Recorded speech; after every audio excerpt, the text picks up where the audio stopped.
Uh, okay, so that's what I'm coughing up and what's coming out of my nose. Wow. You might want gloves. Well, I don't need to touch it. Well, I'm just saying if Yeah. you Yeah. wanted to like check it out. Nope. You don't want to look at it? No, I don't need to look at that. Well, that I have concerns about it. Well, I'll examine you, but it has nothing to do with what that looks like. I don't need to play with that. Okay, well then I would like to see an ear, nose, and throat specialist. Could you point me in the right direction to see them? Can you? No, I'd like to, if you're having issues with your issues like that, then I'd like to examine you and see what's going on. Okay, sure. Yeah, okay. I don't expect, I need this PWD form filled out. Okay. I think you guys get a couple $100 for filling it out, but maybe I can come back and since you're not expecting to do this. Yeah, so what you would have to do is you have to fill out your part first. Yes. Okay, so fill out your part, and then are you seeing anybody else that can do part 3?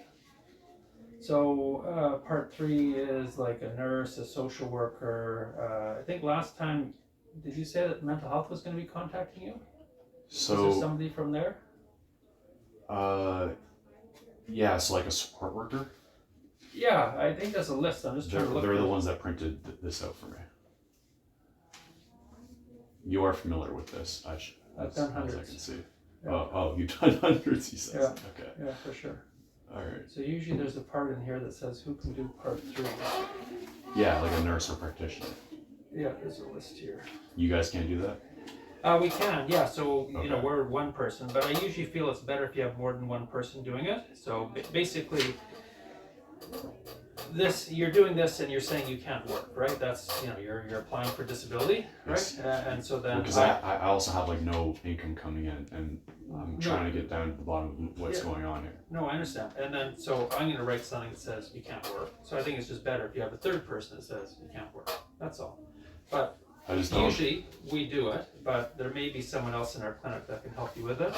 So it can be like a doctor, a psychologist, a nurse, you know, all these different people. So I just wasn't sure if through mental health, I thought someone was going to reach out to you, but I could be wrong. So this person, like the support worker, John, he did reach out, but I talked with him once and I don't feel comfortable talking with him. Okay. Because of like how the first interaction went. Okay. And this week I plan on reaching out to them. I forget what actual organization he's with. Okay. But I plan on speaking with someone, but no one, like, I haven't been seeing anyone besides you and then the other nurse here, right? Yeah, so I understand. I don't really have anyone, doctor, is what I'm sorry. So what we'll do is we'll get you to, we're going to deal with your nose issue and whatever's going on with your cough and stuff. So, and I don't want to drop this on you today. I have 90 days to do it, I guess. Yeah. So I was going to like, in a week or two, come back and then do this, and then you'd be expecting it. Yeah. And then I can fill out the first part? Exactly, yeah. Okay, and then what I can do is I can do the second part, and then we'll probably need another appointment to do the third part. Sure. Okay, because there's like, well, you've seen this, like 35 pages or something. I know it's a lot. I know. So, and there's lots of funny questions here that I can't answer for. Like, usually I like to do this with you in person. So, you know, if you're having issues with dressing, that you can tell me what's going on and I can write it down. Right? Well, so this right here is part of it, sir. And what I have on the table there is maybe you might have seen me many times, and maybe you've wondered why I have a red mark around my face, and it's because I wear a respirator. Yeah. And it helps. So I think, and the reason why I'm classified as paranoid is that I'm being attacked, right? And I feel that the community and me being homeless is literally treating me like a pest. And if you have pests in your home, you call an exterminator. And what exterminators do? They poison your food and your air by spraying chemicals. And that's what I think this is, and this is what I think is happening to me.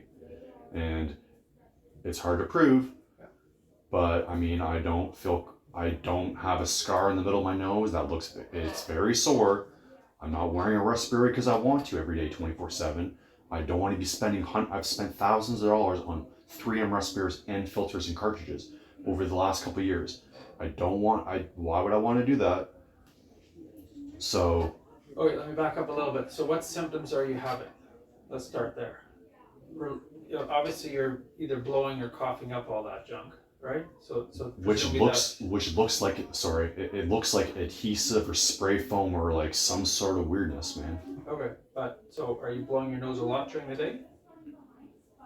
No, it seems to be like built up over a period of time. Yeah.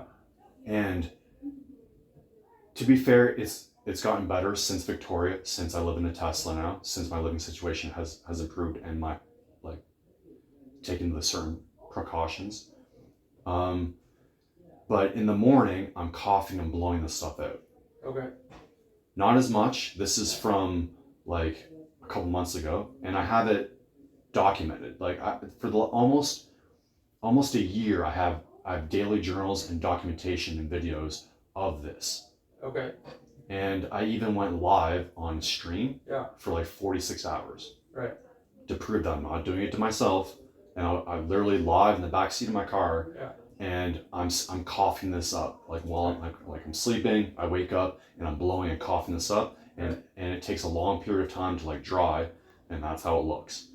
Okay, so when you're so currently, are you coughing and blowing this stuff up like every day, every week, or what? Every day, also over a couple days, I just had a shower. Yeah. And you can see like my forehead's red, right? Yeah. So I'm also having like, if I would have came in here before I had the shower, like this yellow stuff is like stuck on my forehead. Right. So I'm wearing a respirator. The filters come out here, and I have like rough spots here, but my forehead and my eyebrows, as you can see the redness. Yeah. It wasn't as bad this week, but the last couple weeks has been really bad. Where this yellow stuff that looks like that stuff, the same stuff I'm blowing and coughing up, is like stuck to my forehead. Right. And it doesn't look like dry skin. And I'm making videos. I'm like, does this look like dry skin? Right. It looks like some sort of like adhesive, man. I know it sounds crazy, but this is my life, man. Okay, let me have a look here. So I'll get you to maybe just stand up here. I just want to look in your throat. Okay.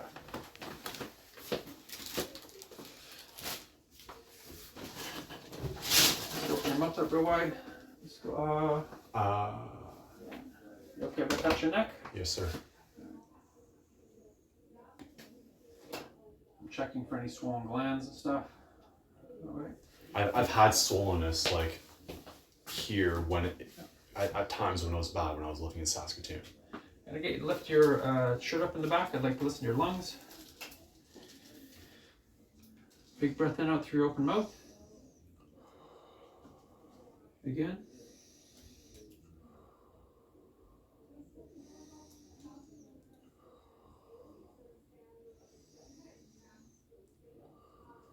Okay, well, listen on the front.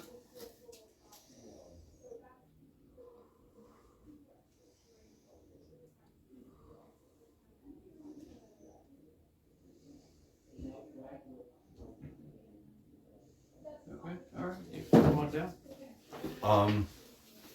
While protecting myself with this like respirator thing, I'll experience like it sounds so insane, man, but like I'll feel where the inside of my, so I'm wearing a respirator, and the part like my skin inside the respirator will have like this stinging, and sometimes it'll get painful to breathe air. Yeah. So I feel that someone is spraying chemicals at me somewhere. I don't have eyes in the back of my head. I'm in my car, and like it's hard to breathe, and it gets better when I turn up my car like air conditioning. Yeah. Like the fan. Yeah.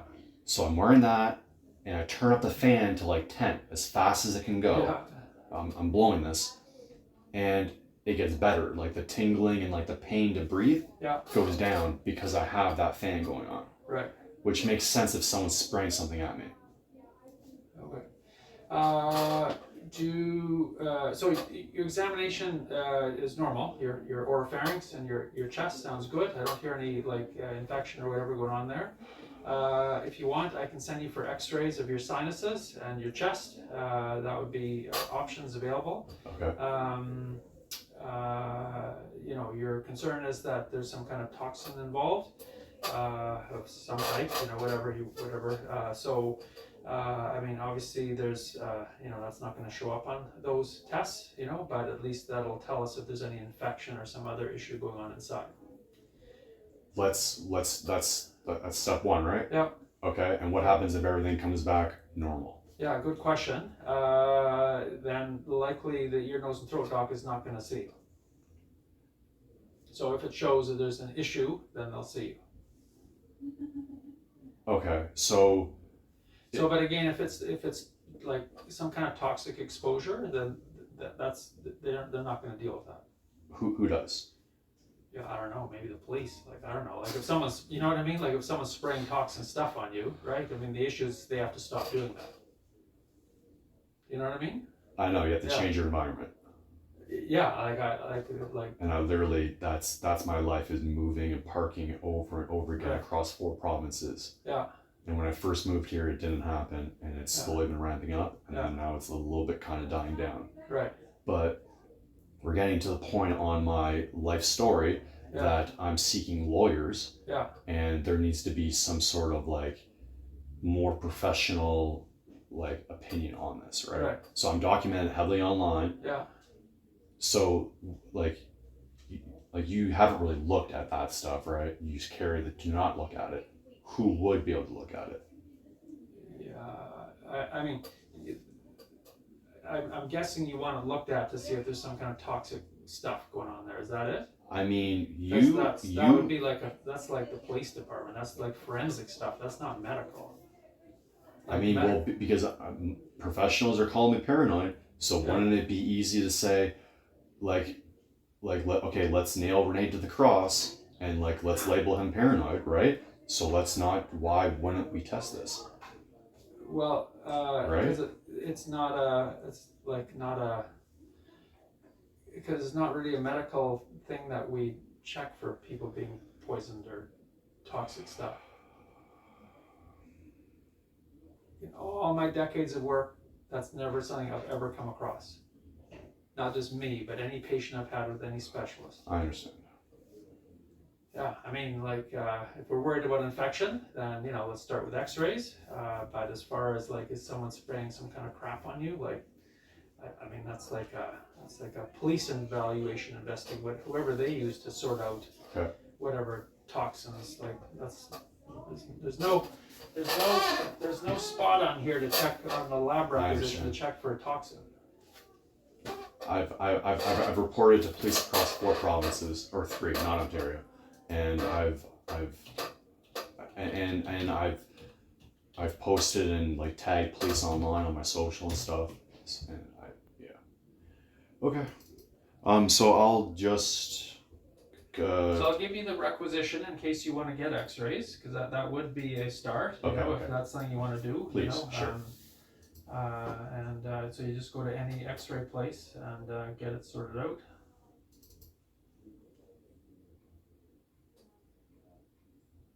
Thank you. Thanks for your patience for listening to this craziness. Also, like in the past when I was like more heavily attacked, I know you mentioned last time I saw you was like, go to Alberta. Well, when I was in other provinces, sir, like my one eye would be bigger than the other. Right. Like, which is kind of scary. And like I would have light sensitivity. Yeah. Like at night with like lights and cars and stuff like that while driving. Yeah. When I feel like I'm heavily attacked, I experience those things. Okay. So by me taking the precautions, my eye is like much better now. Okay. Yeah, I'm not sure I said move to. I just want to clarify. Move to Alberta. I think I asked why you didn't go back to Alberta. You had I think it was around your driver's license or something. You're 100% right. I'm sorry. Yes.